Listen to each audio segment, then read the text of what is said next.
Hello, good morning, everyone. Thank you. This is 11 a.m. Sunday, Tibetan Buddhist Society of Canberra, hosting the regular Sunday morning talk. Today, I won't have time to do the meditation, and so I'm just also recording this talk for the session as I have another commitment. So therefore, nice to have all of your company. I have been giving before the series of talk on Eightfold Path, and we have finished the first five. And this morning, I'm going to give the Eightfold Noble Path talk number 6 on right effort. So, of course, the Eightfold Noble Path, the right effort has to be noble effort. It's not that the right effort requires oneself to firstly doing what it is one is doing that is wholesome, and therefore the effort that we put in is to achieve that for the benefit of not just for oneself, not just for the body, not just for temporarily, and therefore, what is it? For the benefit of not just now. So therefore, it is for the benefit of the others. So altruistic motivation, and benefit of future, a benefit in the far into the future, a benefit of mind stream, and not so much for the physical, So of course, there's no harm to accrue benefit to physically, but the more the right effort, the more far-sighted our vision will be in order to make the right effort that has a long-term benefit. Lots of short. A lot of efforts are made just for immediate short-term benefits. So therefore, but it doesn't have a long-term benefit, even though one may put a lot of effort into it. So that's why the rightness of the effort has to have those four priorities. Four priority in terms of not for oneself. Of course, people say, why not? No, everybody does for themselves. It's not saying the right effort when we do for ourselves is a not right effort, but right effort for the benefit of oneself and others. If possible, for the benefit for others should be included in that. So altruistic motivation, doing for the others, therefore not just for oneself, the rightness of the effort. And secondly, and not just now, not just for the sake of today, not just the sake of a short term, but in the long term benefit. So therefore, we have a much more far-sighted purpose of what we want to do. So in tradition in Buddhism, it's like meditation. When a person wants to meditate, he is meditating not just for himself, but for the benefit of others. He wanted to meditate on loving kindness, or whatever for the benefit of others. He wanted to develop kindness for others, and he wanted to do not just to feel good during the session, but also for the benefit long into the future. And therefore, he's not just also doing for this life or short-sighted, but of a long-term benefit. And also, he's not doing just to accrue some temporal physical pleasure or benefit. He's actually want to do yield great benefit for the mind. So these four is very important, and I'm going to focus on what constitute the right effort. Right effort has four particular parts to what makes the right effort. So the effort could be physical, effort could be verbal, effort could be emotional, effort could be mental, intellectual, so whatever it is, social, whatever you are making a social action, whatever, or whatever it is that you're doing physically, verbally, mentally, emotionally, or financially, whatever your action is. First of all, there are four. First is to restrain, the right effort to restrain what are the existing what you call so restraining from anything that is going to be negative or harmful or short-sighted. So restraining the right effort from engaging in harmful, destructive, hurtful, violent, and therefore negative. So the effort could be whether it is physical or verbal or mental. If it's physical, you try to restrain from physically doing harmful things. So your right effort should be to minimize harm to other living beings' life. Verbally also, don't restrain your effort from saying things that are harmful, hurtful, divisive, and negative to others. And because if it is negative to others, it will be harmful to yourself and others as well. So therefore, restraining, with regard to restraining the thoughts, mindful of thought.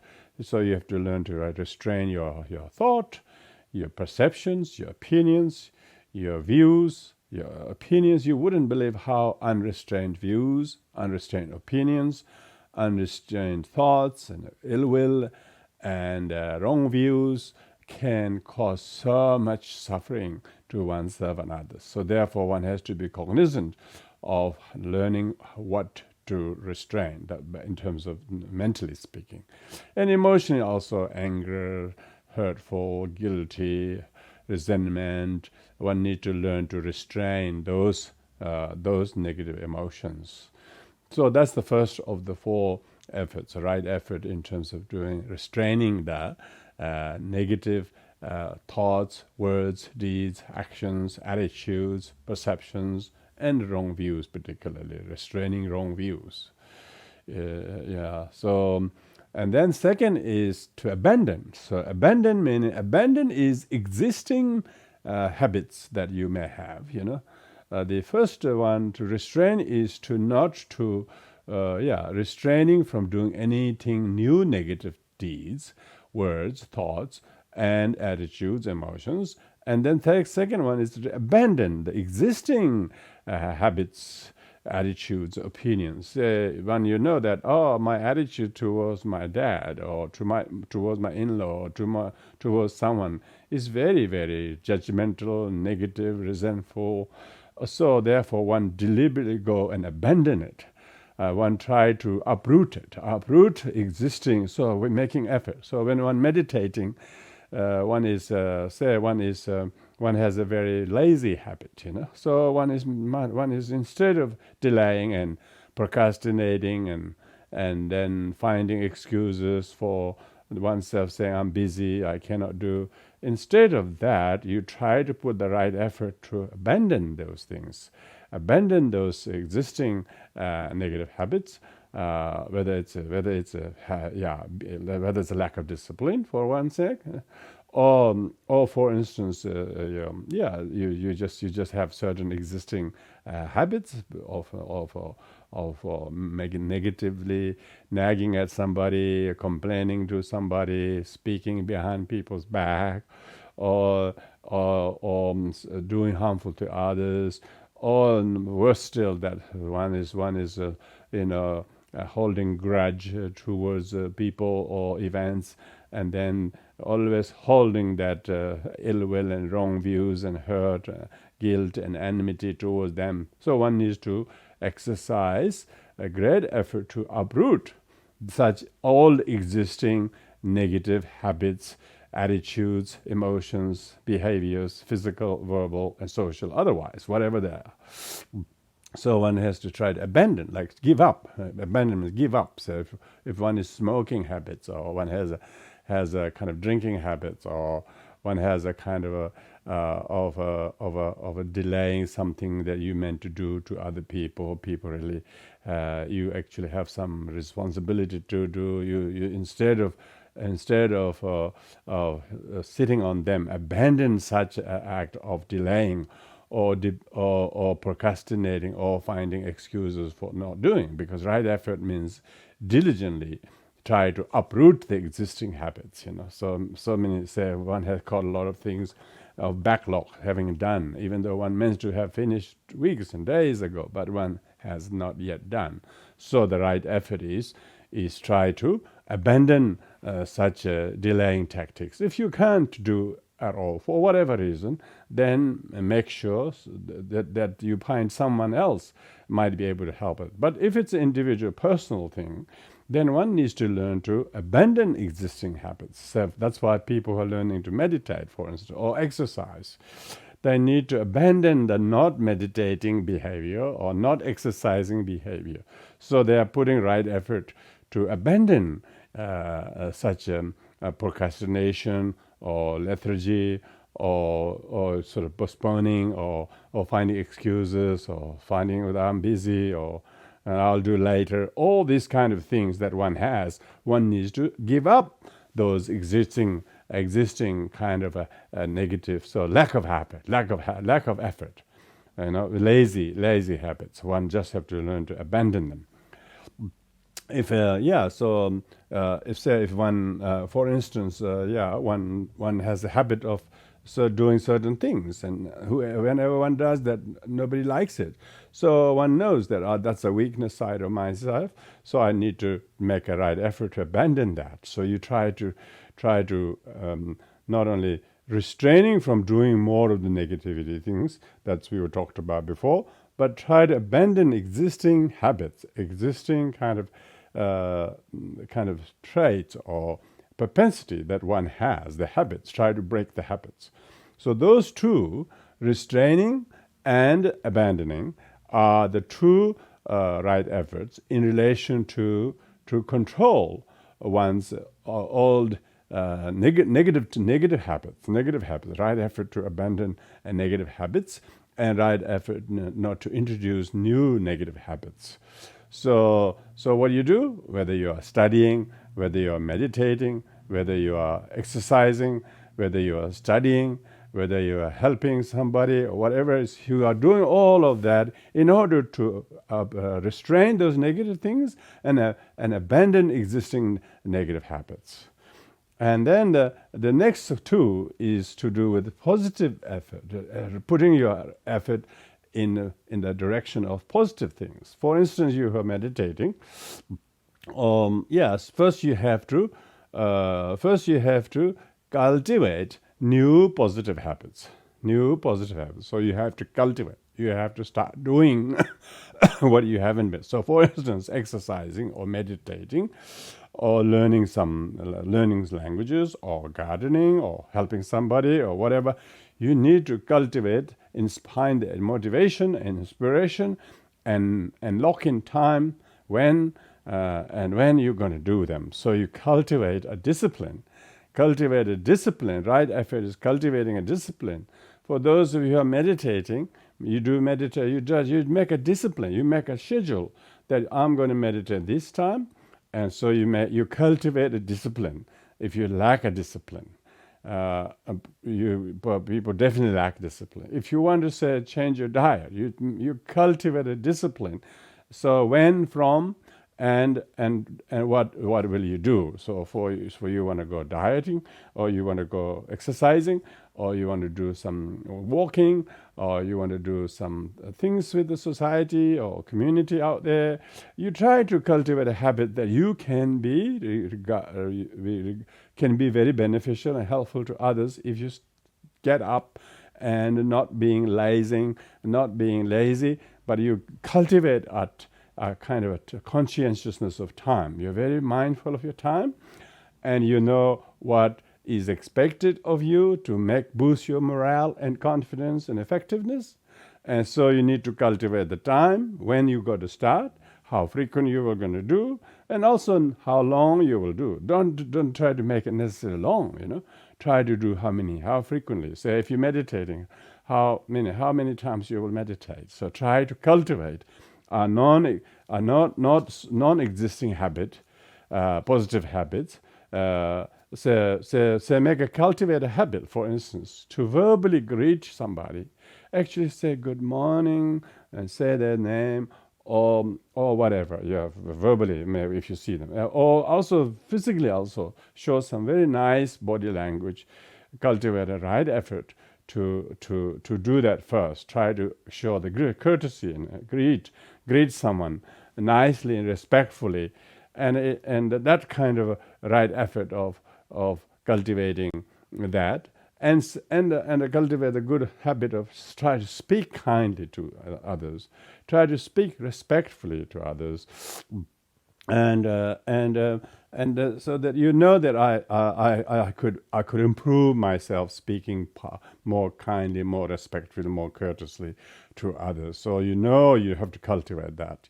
You know that because on the other side you have trying to restrain what is the disrespectful language or disrespectful body language that you try to restrain yourself. So if you're restraining the negative habits, then here we are trying to cultivate the positive habits, because restraining negative habits frees us from being negative, and therefore it empowers us to be positive. So by restraining negative physical, verbal, mental, emotion attitudes, then you are now cultivating positive habits physically, maybe that's a body language, or verbally how you speak to somebody.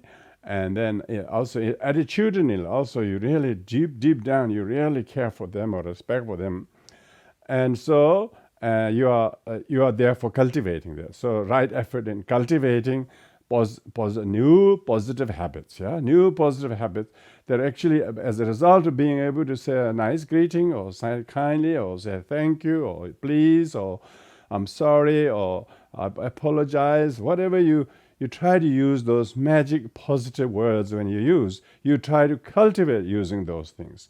If you're studying or learning something or mantra or something, you should say them out loud so many times when you're doing the practice. If you say out loud a few times, you will hear yourself sound say. If you're learning language, for instance, cultivate a good habit, not just the right, and then copy them. And like when we do some Tibetan language with some students, they have copied, but they have actually copied the wrong one. And so then they try to look for the meaning of the wrong words in the dictionary. But when we try to translate, they haven't got it right. So they have to cultivate the mindfulness. The right effort should be done to copy the right line and write them clearly, spell to yourself, and putting the right effort to cultivate mindfulness in copying the right line. Not only copy, but say it to yourself, dictate it, and then read it again before you move on to writing the next line or whatever. So you try to have a meticulous way to cultivate the non-existing knowledge or skills or expertise or effectiveness or whatever that case might be. So cultivate the wholesome habits. Cultivate a wholesome habit. Say you wanted to cultivate the habit of calling your mom or loved one, someone living somewhere far distance or don't see them. Try to make a habit of giving them a courtesy call once a week. So just try to improve. Put the right effort to not to forget to call her. Say that you care about them, how are they doing, what can I do. When you try to cultivate that kind of right effort, then you yourself feel, I did something useful today. If I notice that someone has tried to call me 2-3 times, I know they are calling, but even though I didn't get to take the call, I will try to call them back at least within that week, so that I'm cultivating mindfulness to be not neglectful of their needs, and therefore I'm a bit more thoughtful that they might have some reasons to call me. So I rather call, instead of thinking, why should I call? I don't have anything to do with them or want anything from them. That instead of doing that, one, cultivate some degree of care and concern and empathy for the other, and then try to do that. So that is called cultivating kind of positive habits of empathy, concern, responsibility. And also one feels good, because if one notices somebody has called you a few times, you'd never return them back, you must have some reason to try to ignore them or whatever. You also don't feel good, And then you have a nagging feeling back in the mind, so I should call them, but you haven't. So therefore one needs to be punctual, because the right effort actually has not only rightness of what you do, but rightness of how early you do, the punctuality, the timeliness of the call, timeliness of when you do when you water the garden, or timeliness when you go and help somebody when they really need. That is what we call mindfulness of cultivating the right effort. right effort. What you do, whether it's self-development, whether to do with others, whether it's physical exercise, whether it's whether it's a study, whether it's a exercise, whatever it is, you try to cultivate those positive habits that you currently lack. So that's the first, third one. Fourth one is just sustaining the existing positive habits. Yeah, don't just pick new positive habits one day and then drop that again and then go into another interest. So not like that. Keep sustaining. Keep sustaining what you have already started and try to build on what you have worked. Don't try to make many false starts with so many projects, so many activities. That's how most people get stressed and tired, because they are not able to maintain right effort. Their effort is dissipated. In modern psychology, the people have attention deficit. Attention deficit means that doesn't mean they don't have deficit of attention. Their attention is dissipated. They have put so many efforts in everywhere that they couldn't have enough effort. They put the egg everywhere, so to speak. The effort is all over the place. They couldn't focus and consolidate. So that's why you need to sustain and maintain your positive input, whether it's time or energy or resources or what you're doing. Try to do, like say if you're doing some work in the yard or something, try to do a couple of hours each week, and then slowly you will see don't see something start and that left unfinished, just barely started, then left there, and then there's a lot of people have so many things, they have never actually sustained the goodness of it. They're very sporadic, they're very very childish. When things doesn't work, and then they straight away do start and then leave it there, then abandon, and then they leave many places like that, and that could completely demoralize yourself, could make yourself very upset and even depressed, because you have not been effective in making the right effort. Your effort has been very, very ineffective, ineffective. So as if you have got plenty of time to correct them later. Do them carefully and sustain the effort, like an artist work on a canvas. He works a little bit each hour, each day, and then slowly sustain his effort. Even he doesn't have to work 8 hours today and nothing at all tomorrow. It's not like that. Whenever you can do, and you just make a reasonable expectation yourself, and always fulfill them without disappointingly finishing too early, and then because you think you're so exhausted and you feel worried. Don't do that. That's how you get stressed. Don't think about things about tomorrow or day after or year after doing. So it's good to make some reasonable plan, but don't bring them all to the extent of sort of stressing you so much that your effort becomes so much kind of a worry and anxious to the extent of not being able to think clearly or do even one at a time. Why? Because one is anticipating too many future things. Sure, it is good to have rough idea what you will do later, but in the meantime, focus on things that are very consistently being able to sustain the effort. So therefore, the fourth one is to sustain the right effort. So sustain your commitment to meditate. Sustain your activities. Don't try to do so many things, bits here, bit there. Nothing seems to have actually done any headway or any progress. That is not right effort. That you're not sustaining your discipline. You're not sustaining your commitment. So say you're learning 5 languages or something, you haven't done even one language very well. You can barely read, say, one language, you try to, and then you haven't got any language. But try to learn one very well, consistently, and slowly, then you will, because if you need your effort is not dissipated. So right effort. So all these 4 things: restrain, abandon, cultivate, sustain.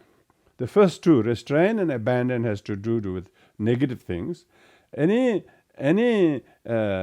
Restrain yourself from taking up any new negative habits or actions or company or going to places or doing things or where you say things or where you form your opinions of others or what you express your views. Try to restrain those things. That really, when you see somebody do it, you don't like it, you say, I will not do that myself, just as I can't stand someone else doing that. So you yourself are very conscientious to restrain your thoughts, your views, your opinions. So your thoughts, views, and opinions, attitudes, these are all subjective, restraining your attitudes, restraining your mind, restraining your thoughts. These are not controlled by society or government. They don't give you rules that you should. But society says restrain your bad mouth, or restrain your violent habit, or restrain your discourteous manner. Society actually expects people to restrain that, They say, please control yourself. Please stop until I finish, It's like you try to go in a toilet when somebody not finished, You have to restrain that. You have to restrain so that it's not only you who need to use it. Others already in there, so to speak. So restraining is physical. People who are not restraining from picking negative habits, like whether physically speaking, if they have to restrain, I don't need to do that because this is total indulgence and nothing useful. It's just complete waste of time and money and effort. I will restrain going there, doing that, and so you are actually you're less likely to be even influenced by your best friends to do the things that are negative, aggressive. Say fishing, somebody say, let's go fishing. He's your good friend, but of course, he mightn't have any idea that fishing is bad to the fish. He thinks fishing is good for you and your friend because you get out of house and take a bait and get fish. He thinks it's very enjoyable, recreational. But to you, who is conscientious about other living beings' life, you don't want to go fishing because you can exercise restraint. You just know that is not. I'm not going to do things in the name of sports and recreation that directly harms, tortures, kills, and other living beings like that, or horse racing, or any kind of thing that tortures other living beings, or shooting, or shooting at birds, or whatever it is. So there are lots of hobbies people get involved. So try to restrain from certain physical activities that this conventional society might even give you license to shoot. And nobody, I think, needs a license to fish. I don't know whether there is. At least you have to something. If you are professional fisherman, of course you need a license in the river or ocean. I don't know. Maybe you probably, when you take a boat, you probably need it. So even that, it looks like so easy. You can just go in the ocean and scoop all those creatures there. You got a piece of paper, the government says, but you wait a minute, if you keep doing that, there are so many ways you can make a living, but yet you don't have to go and do that. Why? You realize you are killing some living beings, you're destroying some people's parents or young ones and so on. So therefore, this is talking about how to restrain physically. And verbally as well. Always watch your speech, watch your mouth, and what you say, who you say, how you say, what do you say, and when you say. All of those things. Just see which is appropriate. Even you want to say something, you say, it's not appropriate here, not appropriate now, not appropriate in front of him, not appropriate to him. He's already pretty upset. So try to restrain. This is self-restraint. Even meditation is to practice mindfulness, because without mindfulness you can't restrain. Negative habit, negative effort. If some people's effort is very destructive effort, so you have to exercise restraint from destructive behaviors, emotionally negative emotions, verbally very aggressive and violent and abusive language, physically very aggressive and violent. So one needs to learn to exercise restraining of those. Then so meditation or self-discipline practices actually promotes how to gain self-control, whatever that case might be. And then once you try to restrain from picking up new negative habits, then your own existing habits become lot more visible, lot more noticeable, that they too need to be uprooted. So everybody has their own certain things they will then have to come to realize what I have to abandon. So they have to tell themselves, now I have to, not only am I restraining from doing these things, I have to now abandon existing. May somebody is smoking, for instance, he really should come to his senses that I need to not smoke like this. This is destroying my health. This is not good for her. So you should try to give up. And not only try to give up, but don't delay giving up. Try to give up as soon as possible. How long can you want to waste your life and time and smoking like this to your body? It's very bad for your health. It's scientifically said. This is not a religious thing. So being able to abandon, like some people have this really strong habits of drinking, for instance. Drinking so much, every night or sometimes early morning, and no sense of control at all. They are basically ruining their time and sensibility by drinking. So one needs to put right effort to abandon, to give up, to say, I'm going to give up my drinking habits from today.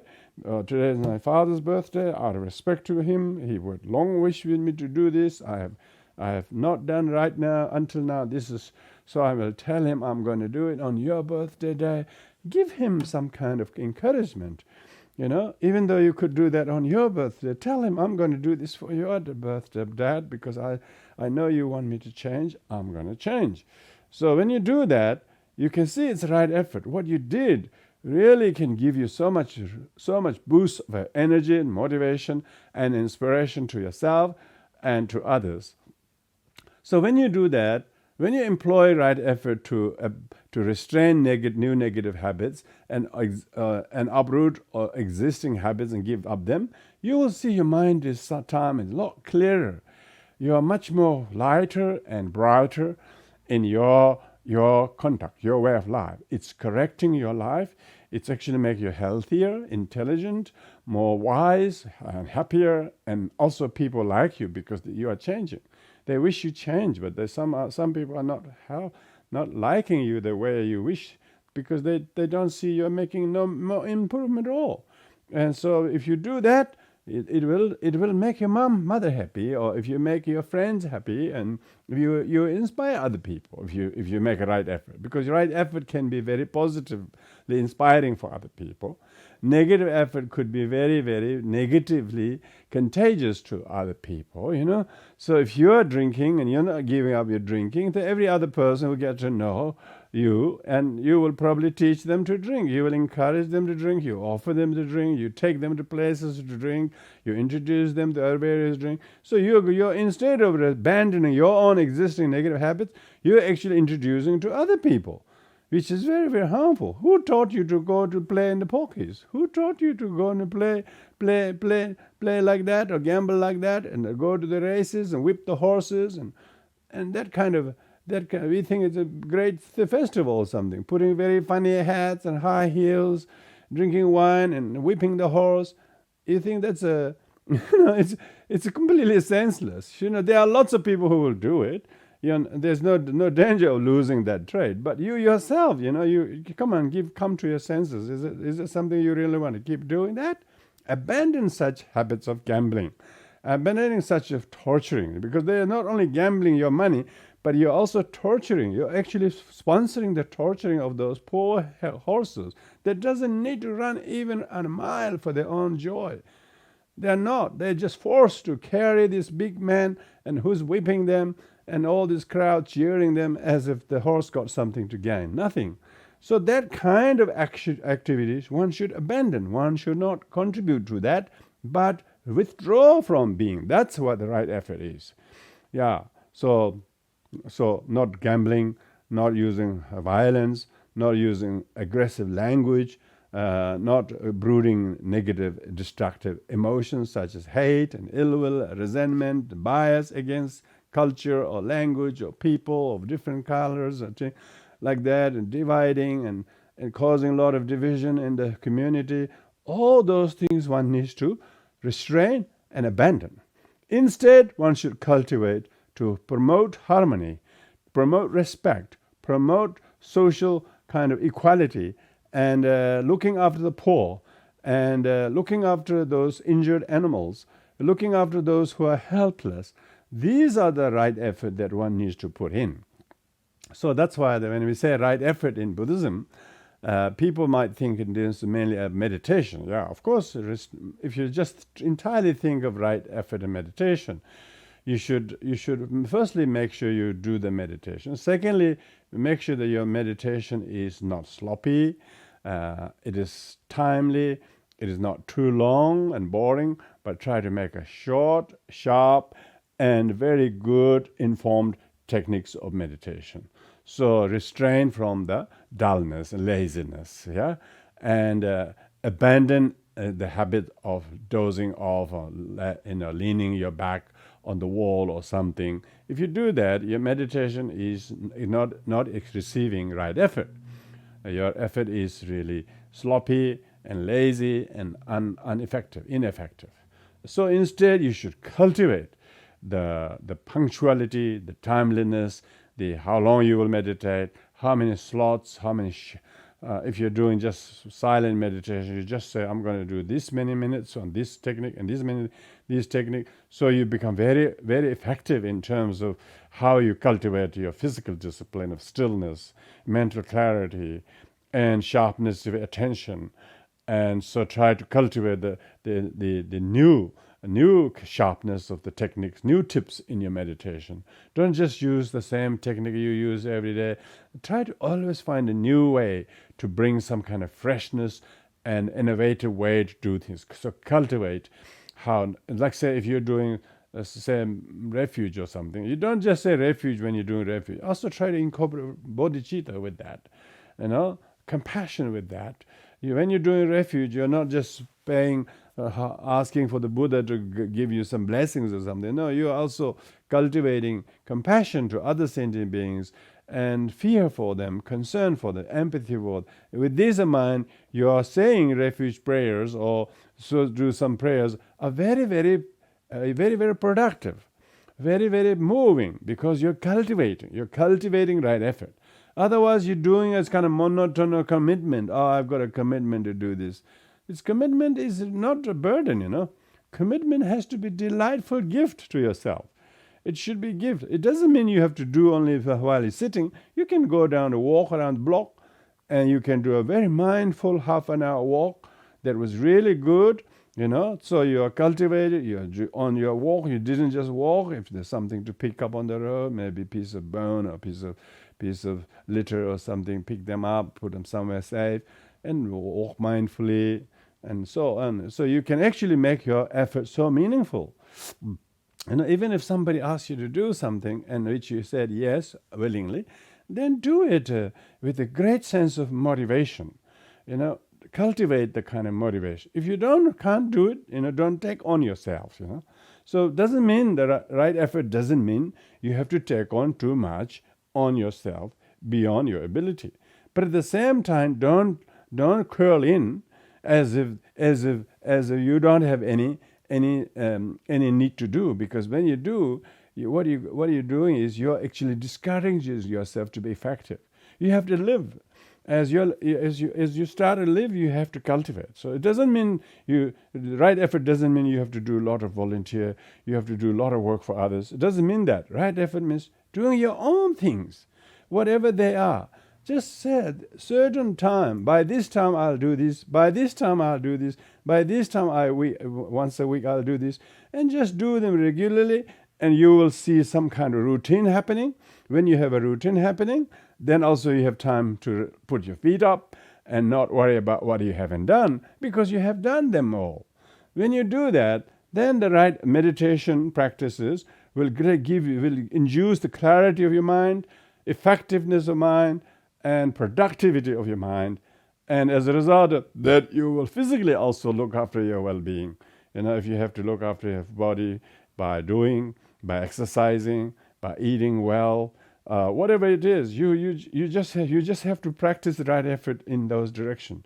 Don't put your effort only in certain areas and neglecting your physical well-being or intellectual well-being, spiritual well-being, social well-being, financial well-being, whatever it is. Some of those you might need to not worry, but try to bring some freshness so that the right effort makes not to deplete your effort and energy, but actually it goes to fuel your effort, inspire you. The enthusiasm for you to do is much more inspired and encouraged, and you do not feel exhausted after you do. You feel grateful and rejoicing the fact what you do, and it is what they call, it's a pleasure, It's a pleasure for you to do what you do. And put the right effort to your job, for instance.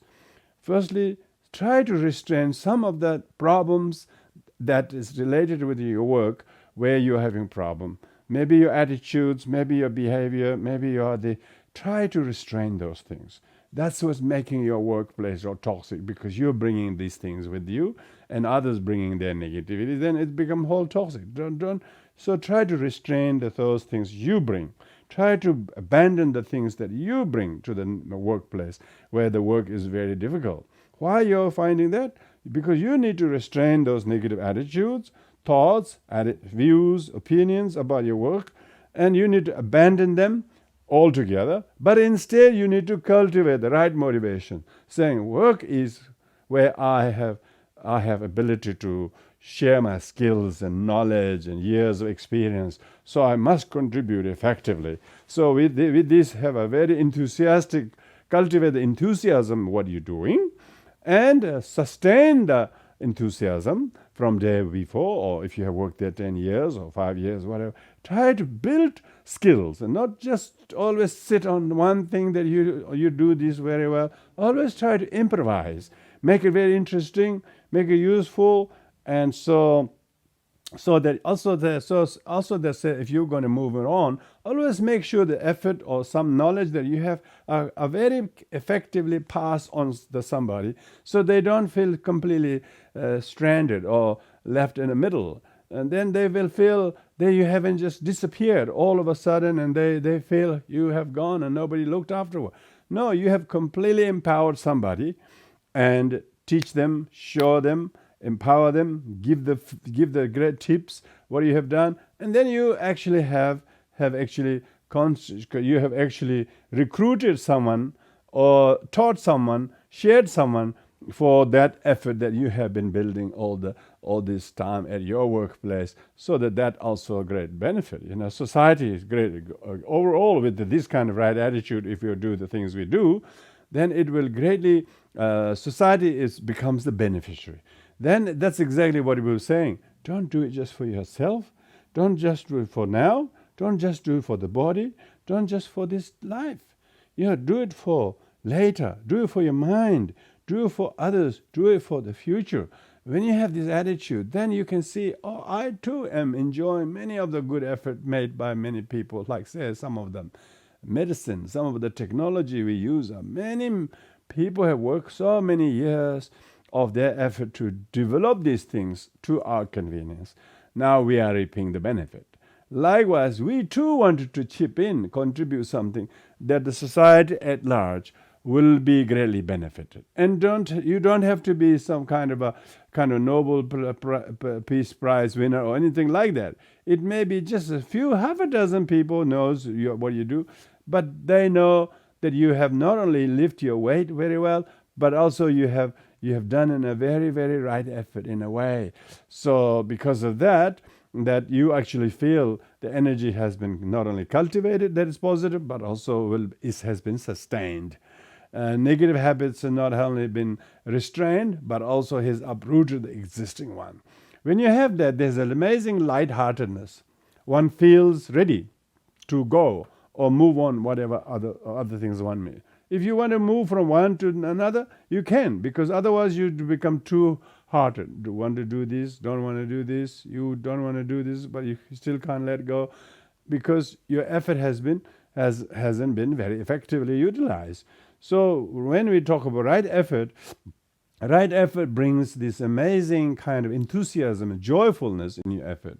When you have the right effort, particularly with altruistic motivation for the benefit of others, when you put your effort, you towards the end of the time that you finish you doing, you don't feel exhausted. You feel great.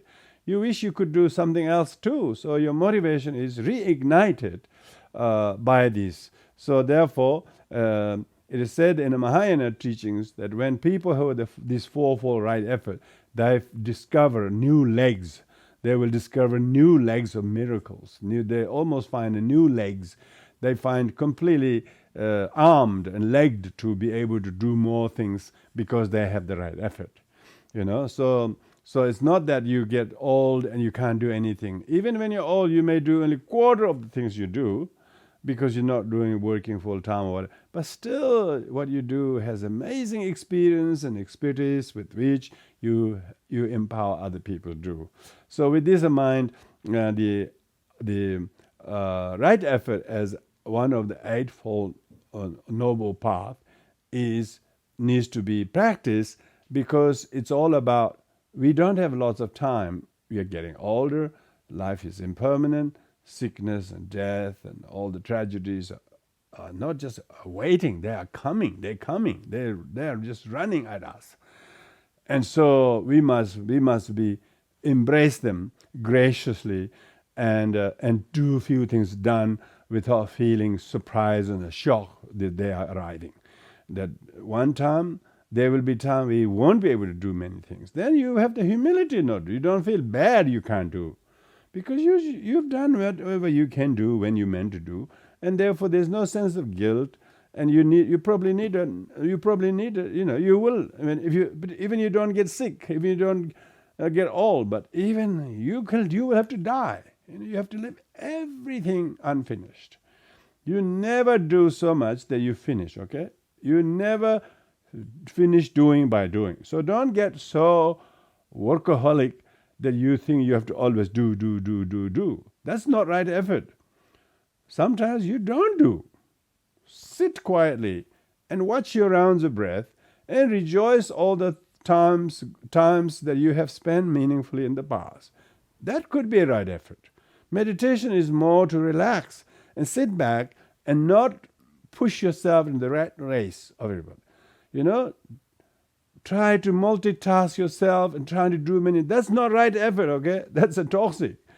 Try to limit what you have to do, but increase the quality and effectiveness and benefit and attitude with which you do. Then it's really different. So even some things you do, you help that people will benefit from that when you do with the right effort. Otherwise, you do things, but you're nagging then people don't benefit from what you do, because you didn't have the right energy brought with you. So that's why it's very important it's not try to impress other people, how punctual, how many things you do. That's not a right effort. Right effort means you yourself feel self-moderated. You have a discipline that actually is restraining some bad, abandoning some bad. At the same time, you're cultivating some positive, and you're sustaining them. As a result of that, in every day, when you go to bed, you have no regret of today. And tomorrow, same. And even if you're going to die, you have no regret.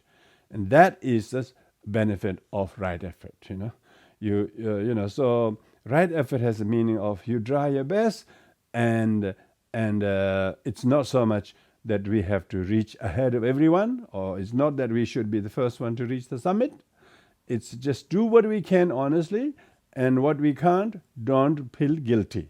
Don't feel bad you cannot do things, because everybody has limit, and they have other commitment. They have other things they have to do. So they got to be honest with themselves, and they don't feel they are obliged to do things to impress other people, to help other people. Of course, you mean it very well, but make sure that one actually knows how much of that is necessary. It's quite reasonable for everyone to know how not to push themselves too hard. That's pushing too hard is not right effort.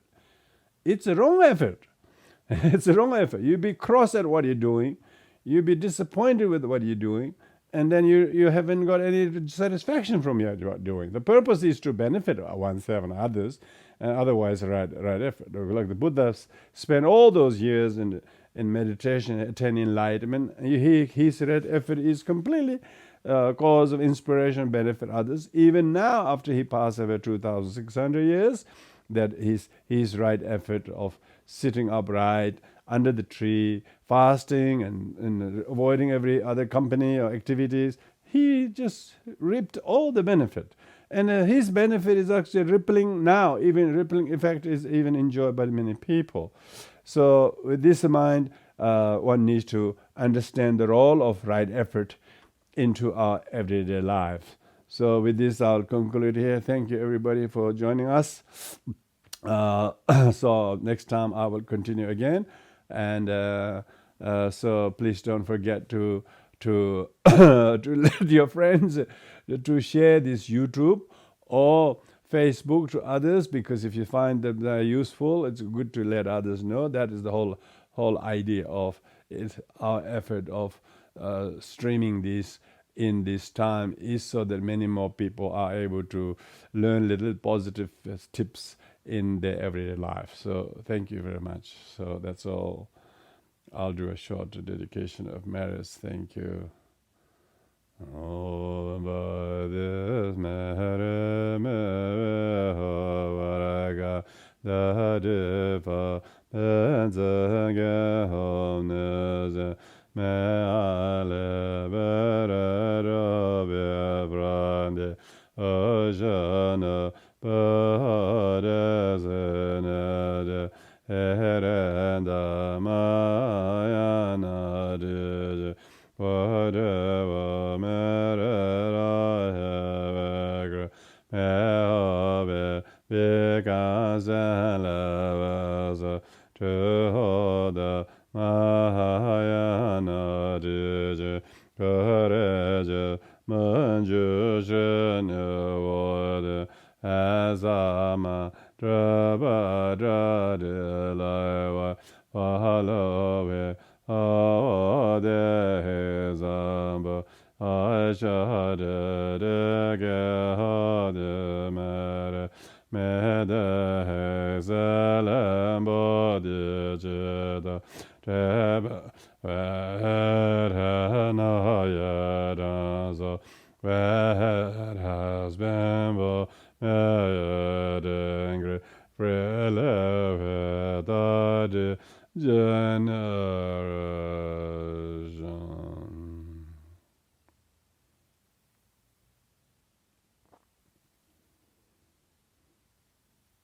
Thank you, everyone. See you next time.